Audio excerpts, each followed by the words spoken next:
유명한 D.L. 무디가 처음 하나님의 은혜를 받고 구원의 확신을 가지던 그때의 일이라고 합니다.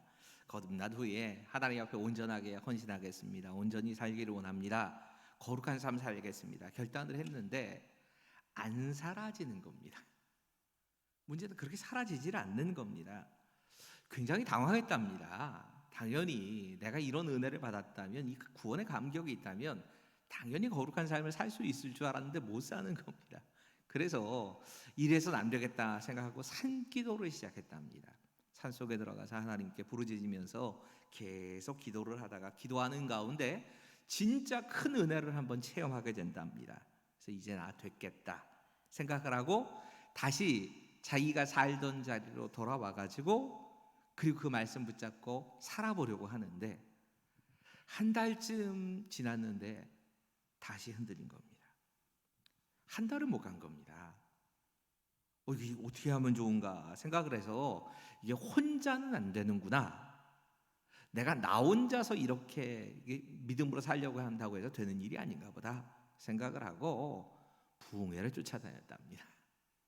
유명한 부흥사들을 쫓아다니면서 기도를 받기도 하고 은혜를 받기도 하고 이러면서 시간들을 보내면서 그러던 어느 가운데 참석한 집회에서 큰 은혜를 받고는 이제는 내가 이런 귀한 은혜를 받았으니까 틀림없이 나 넘어지지 않을 수 있을 거다.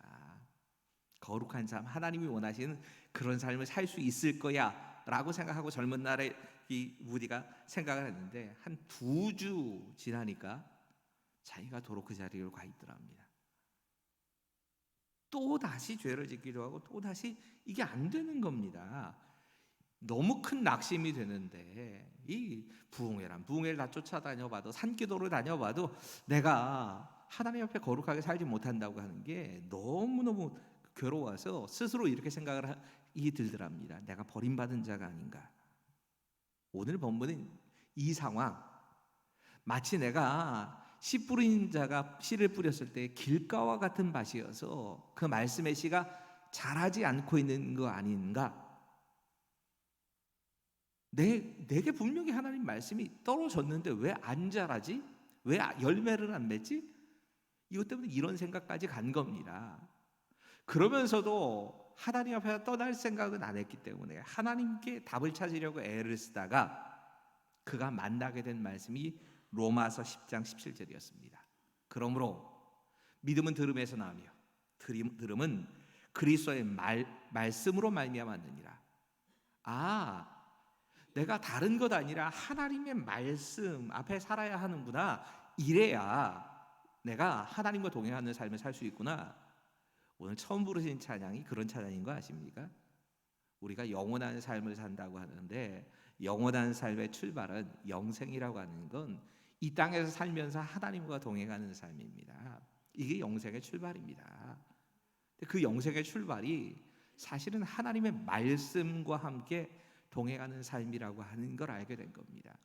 부지런히 말씀을 읽고 묵상하는 삶을 시작하면서 그가 이 19세기와 20세기의 가장 위대한 부흥 전도자 D.L. 무디로 변해갑니다. 여러분, 지금까지 우리가 이 씨 뿌리는 자의 비유에 대해서 묵상을 해봤지요. 지난 시간에는 이 씨 뿌리는 자의 비유에서 씨가 어떠한 의미가 있고 또 밭이 어떠한 의미가 있고 하는 것에 대해서 묵상해봤습니다. 여러분, 저는 분명히 말씀드립니다.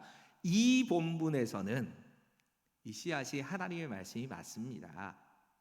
모든 본문에서 씨가 하나님 말씀이다. 씨앗만 나오면 하나님 말씀 이렇게 갖다 붙이는 이건 비유풀이고요.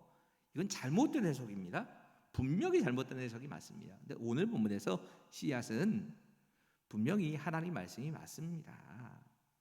그리고 그 씨를 뿌리시는 분이 예수님이거나 혹은 아니면 말씀을 전하시는 목사님들이거나 설교자들일 가능성이 많습니다. 그것도 맞습니다. 근데 예수님께서 지금 여기에서 강조하시고 있는 건 밭입니다. 무슨 공식을 찾아내기 위해서 지금 말씀하시는 게 아니고 밭의 상태에 따라서 똑같은 씨앗이 뿌려집니다. 똑같은 분이 뿌리고 있는 겁니다. 그 밭의 상태에 따라서 어떤 것을 열매 맺고 어떤 것은 그러지 못한다 하는 이야기를 지금 하고 계시는 겁니다.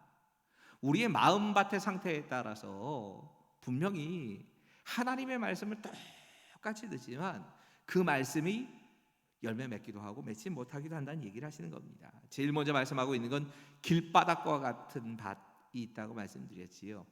여러분 길가라고 얘기했지만 여러분 길가를 따라 있는 밭이라는 게 정확할 겁니다. 예수님께서 이 4절과 19절에서 이런 마음의 상태를 분명히 말씀하십니다. 말씀을 깨닫지 못하는 상태다. 말씀이 아예 아무런 영향력을 끼치지 못하는 상태. 말씀은 듣기는 듣는데 그런 상태가 있다는 겁니다. 그리고 있다가 새가 날라와서 가져가 버린다. 여기 새를 신천지에서도 실제로 이 새를 이 악한 영이라고 표현을 합니다. 여기선 맞습니다. 여기선 그렇게 해석하는 게 맞습니다. 모든 새가 어떤 영을 상징한다 이러고 말하면 진짜 큰일 나는 거고요. 그래서 까마귀는 악한 영을 상징한다 뭐 이런 식으로 이 해석해 되는 게 문제지 이건 진짜 문제입니다. 그렇게 해석할 수 없습니다. 비둘기면 평화의 상징이니까 이건 뭐 무조건 그 성령을 뜻하는 겁니까? 그것도 아닙니다. 그렇게 해석은 못합니다.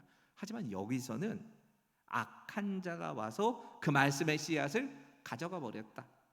그러니까 악한 영으로 보는 것, 사탄으로 보는 게 맞을 겁니다. 또 다른 밭의 상태가 있지요. 돌짝밭과 같은 밭이 이 마음의 상태가 있다고 말합니다. 정확하게 말하자면 돌이 아래 깔려 있고 그 위에 흙이 조금 있는 겁니다. 흙이 조금 있다 보니까 말씀이 떨어지면 즉시 기쁜 마음으로 받아들입니다. 감사하면서 받아들입니다. 아멘 아멘 하면서 받는데 조금 햇빛이 심하게 쬐거나 뭔가 주변의 환경이 달라지면 언제 그 말씀을 받으면서 그렇게 감사하고 감격했는가 이게 다 사라져버리는 그런 마음의 상태를 얘기하시는 겁니다. 그런 마음의 상태가 있다는 겁니다. 뿌리 내리지 못하는 겁니다. 어려움을 당하고 그 어려움 속에서 믿음의 뿌리가 내리지 않아서 열매는 맺지 못한다는 겁니다. 세 번째 밭의 상태에 대해서 가시밭에 떨어졌다고 말씀합니다. 가시덤불이 위에 덮여져 있는 상태로 그 아래에 다시 이 씨가 떨어졌다는 겁니다. 우리가 생각하는 일반적인 우리나라의 농사법 얘기를 하면서 이 말씀 들으시면 안 됩니다. 우리나라에서는 밭부터 다 갈고 나서 뒤집어 엎고 나서 그리 뿌리겠지요.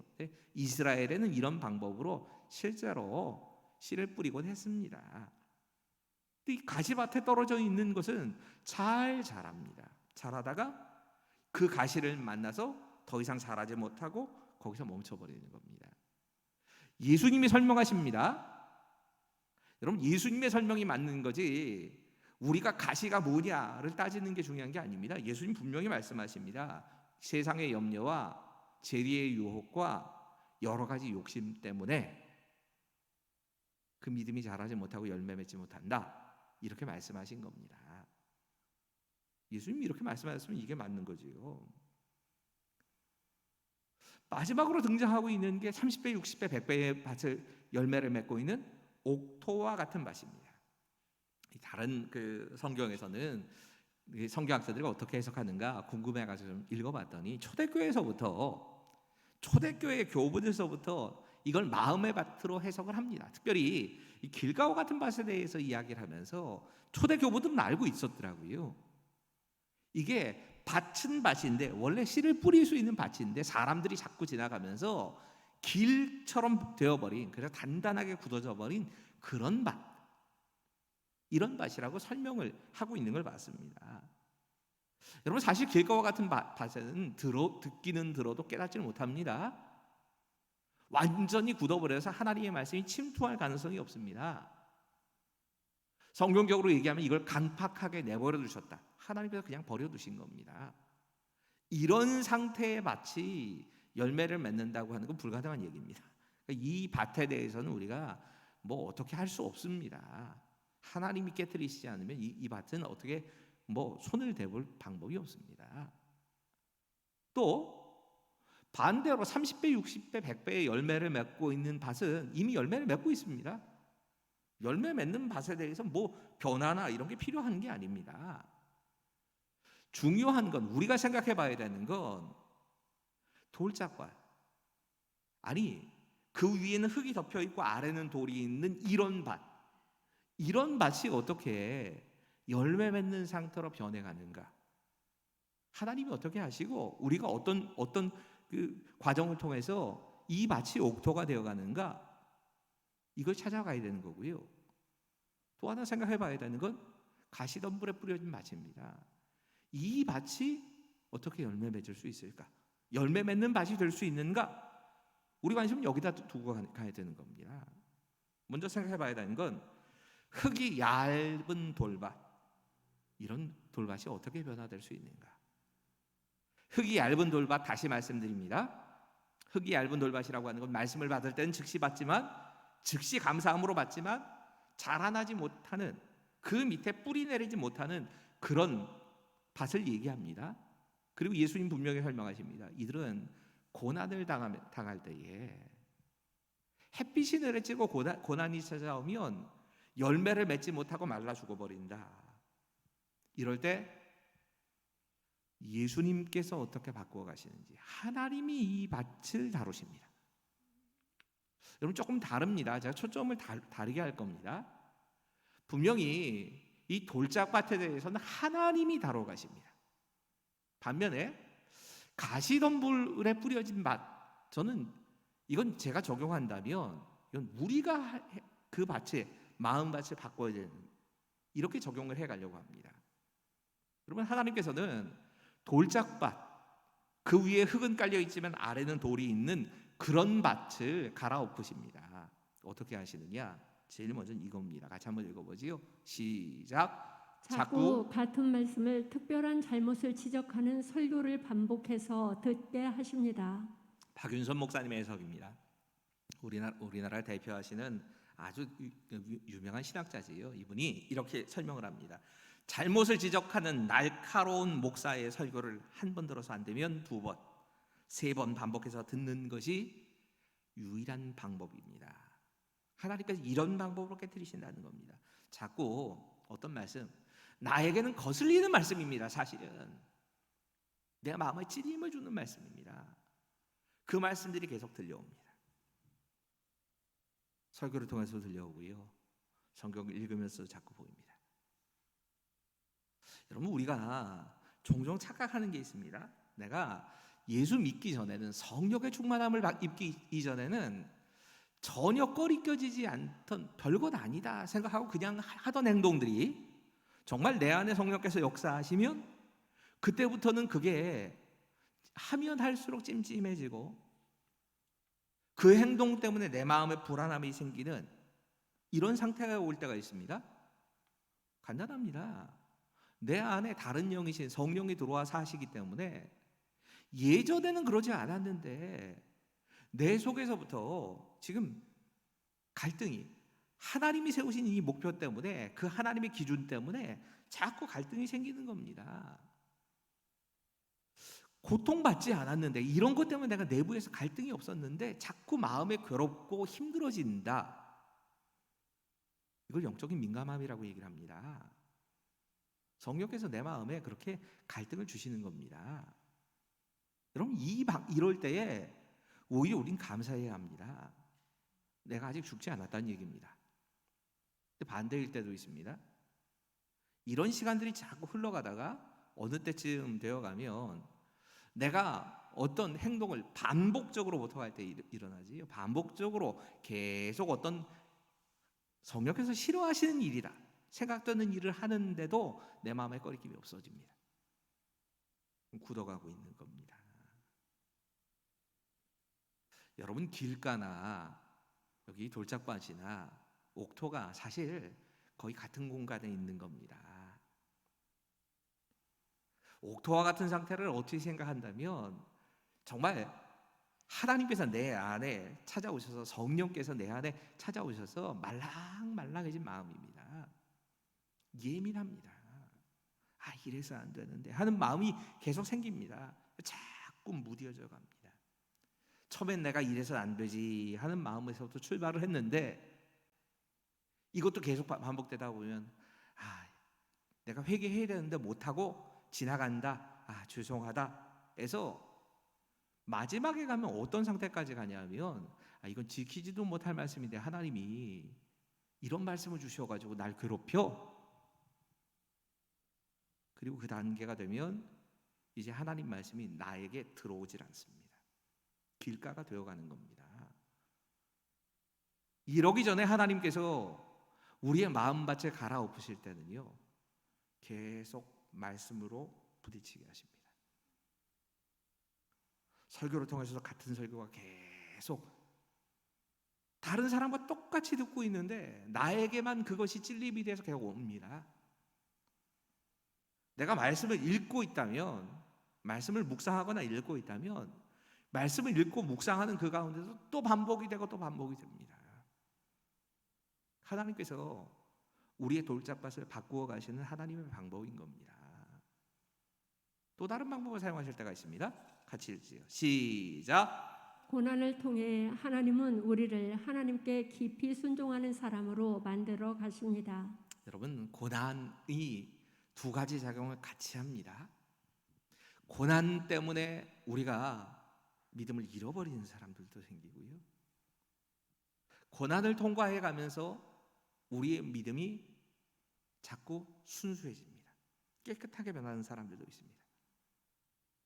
참 놀라운 게 여러분, 지금 고난 때문에 어찌 생각하면 이 사람들은 멈춰서 있고 마음이 굳어가지고 성장을 하지 못하는 것처럼 느껴지는데 하나님은 또 그 고난이란 도구를 가지고 깨트리시기도 하십니다. 가끔 이 기독교의 역사를 보면서 깜짝깜짝 놀랄 때가 있는데 2000년 기독교 역사에서 교회가 진짜 부흥을 경험하는데, 여러분, 부흥이라고 하는 게 숫자적으로만 많이 늘어난다는 얘기가 아닙니다. 하나님의 역사를 체험하면서 진짜 교회가 하나님이 원하시는 모습들로 나타나는 그때를 가만히 보면 이때는 대부분 다 고난의 시기입니다. 라툴렛이라고 하는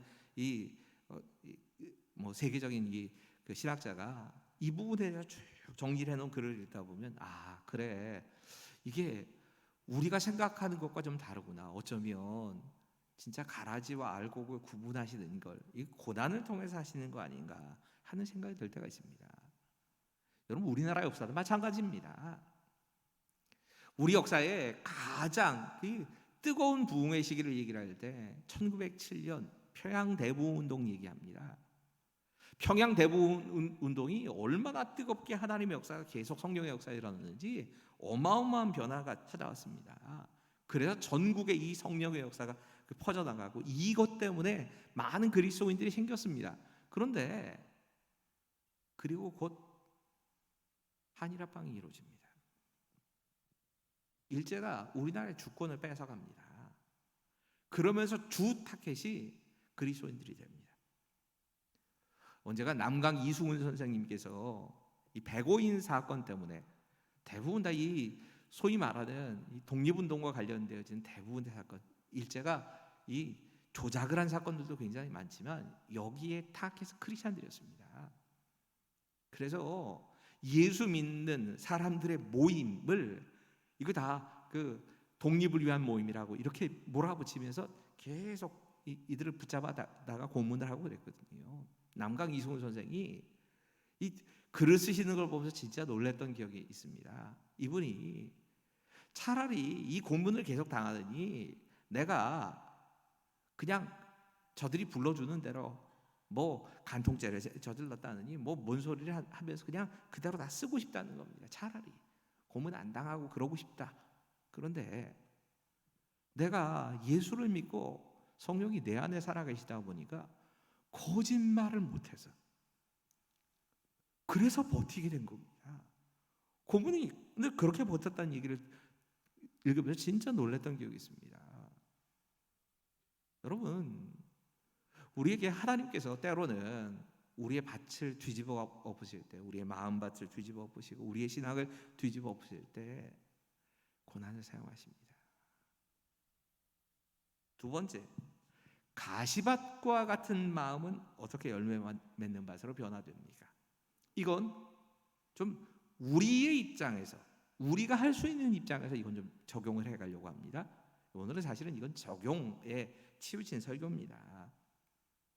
가끔 초등학교 같은 경우에 운동회 할 때 보면요, 장애물 경주 같은 게 있지요. 이 장애물 경주가 대체적으로 뭐 4개, 5개 정도 이렇게 그 코너가 있어가지고 그걸 다 통과해가지고 뭐 패턴을 처치하고 이어 달리고 뭐 이러는 경기가 대부분입니다. 근데 사실 진짜 올림픽에 채택된 장애물 경기는 크게는 2가지일 겁니다. 하나는 허들 경기입니다. 앞에 딱 장애물이 있으면 이걸 뛰어넘어서 하는 이 허들 경기가 대표적인 하계 올림픽의 장애물 경기입니다. 동계 올림픽의 장애물 경기는 뭐냐? 이건 스키입니다. 우리가 뭐 이 가까운 곳에 스키장을 옆에다 두고 뭐 가을에도 요즘은 뭐 봄에도 봄 가을에는 또 거기에서 사람들이 숲을 보기 위해서 가고 또 겨울이 되면 스키 타기 위해서 가다 보니까 여기 교통은 늘 막히고 그래서 여기 있는 게 뭐 그다지 이곳에 사는 사람들에게 별로 좋아 보이지는 않지만 어떻든 스키장이 딱 켜지면 스키를 타고 내려올 때에 이 올림픽 정식 종목 가운데 하나는 파란 이 폴이라고 그러죠.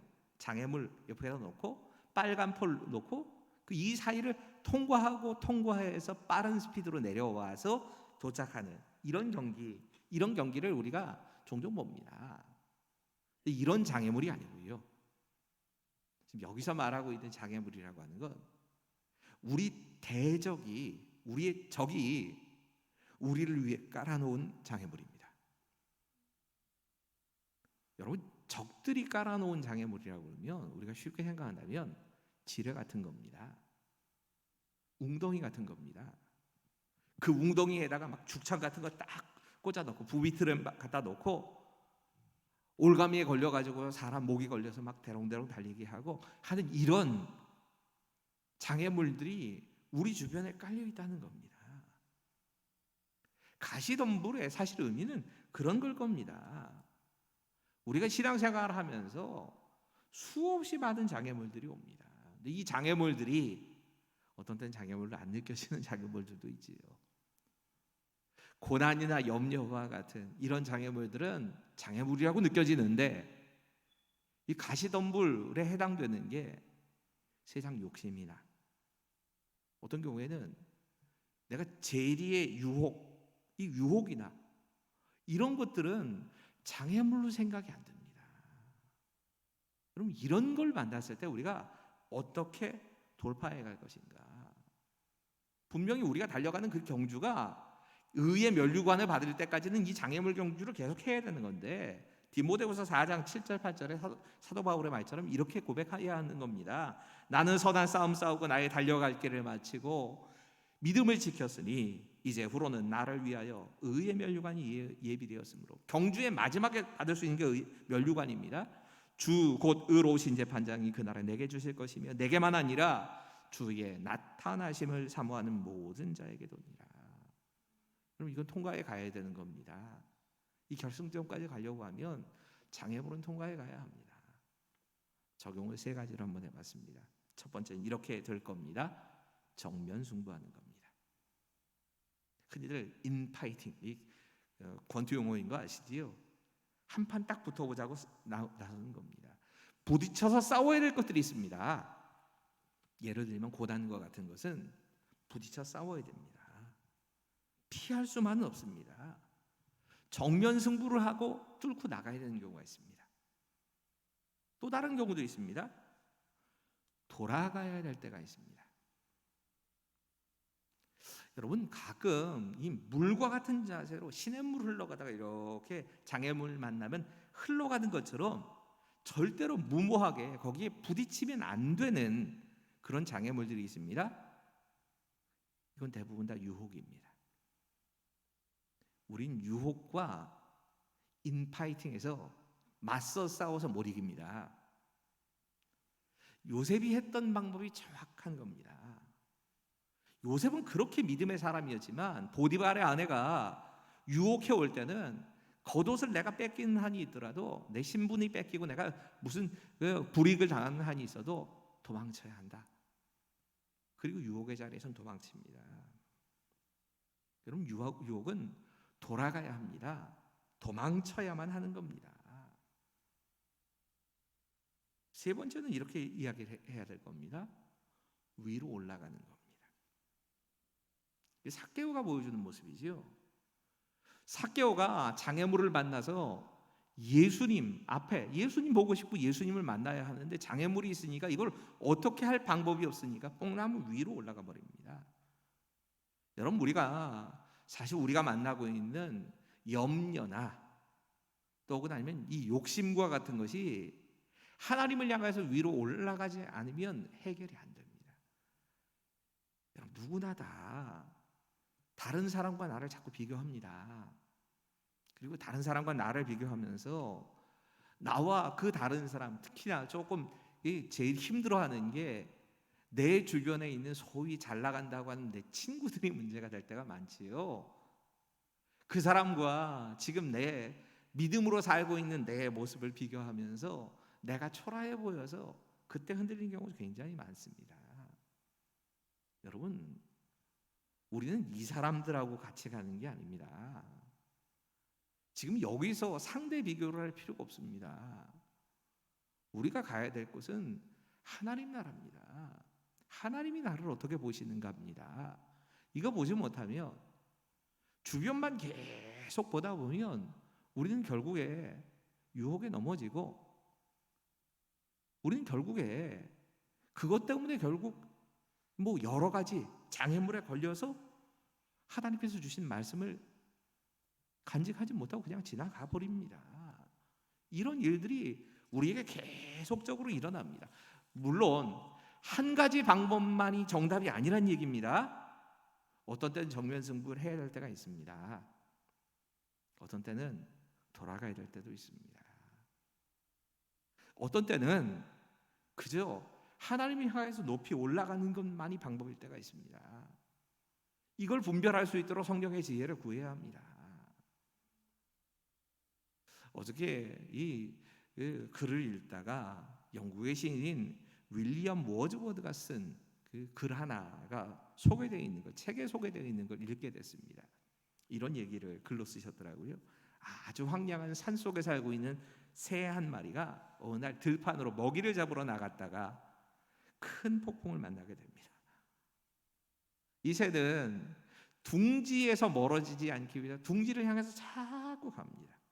자기가 원래 살고 있는 산, 내가 익숙하고 거기 떠나면 마치 죽을 것 같이 생각이 돼가지고 그 새가 계속 거기로 돌아가려고 태어난 곳으로 다시 가려고 계속 애를 씁니다. 근데 너무 큰 폭풍이 치다 보니까 그럴 수가 없는 겁니다. 여러 차례 실패를 하다가 이 새가 결국엔 어떻게 하느냐, 그래, 이 바람의 방향대로 그냥 타고 가자. 그래서 좀 편해지더랍니다. 바람이 이끄는 대로 쭉 가다가 한참 시간이 지나갔는데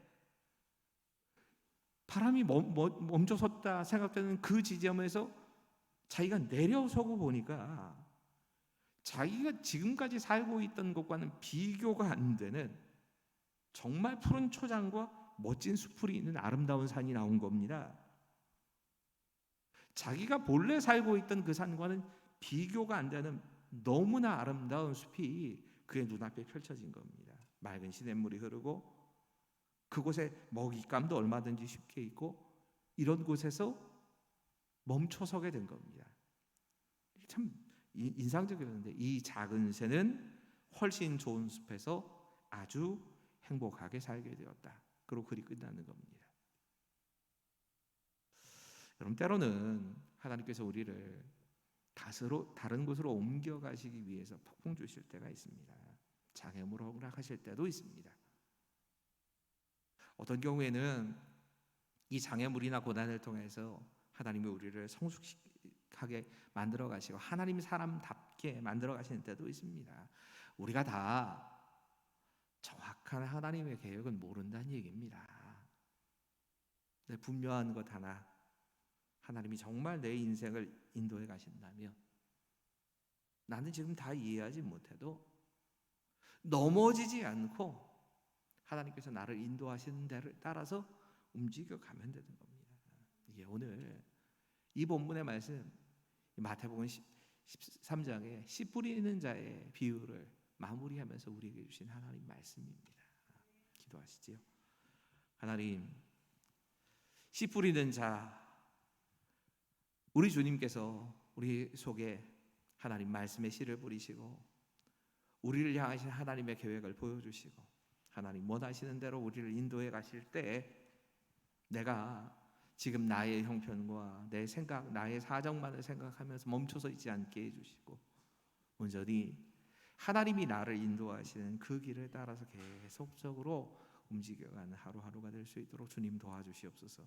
이제 우리에게 허락된 그 시간들에 지금은 잘 이해가 안 돼도 하나님이 나를 인도하시는 그곳을 향해서 언제나 하나님께 맞춰서 성령의 인도하심을 따라서 움직여가는 삶이 되게 하시고 지금 맞서 싸워야 하는 것인지 돌아가야 하는 것인지 높이 올라가야 할 때인지를 성령께서 분별하게 하셔서 그 성령의 인도하심에 따라서 분별력을 가지고 하나님의 뜻을 쫓아가는 우리 모두가 될 수 있도록 주님 도와주시옵소서. 주께서 하나님의 말씀과 함께 매일매일의 삶이 열매 맺는 삶 될 수 있도록 인도하실 것을 믿으며 예수님 이름으로 감사하며 기도하옵나이다.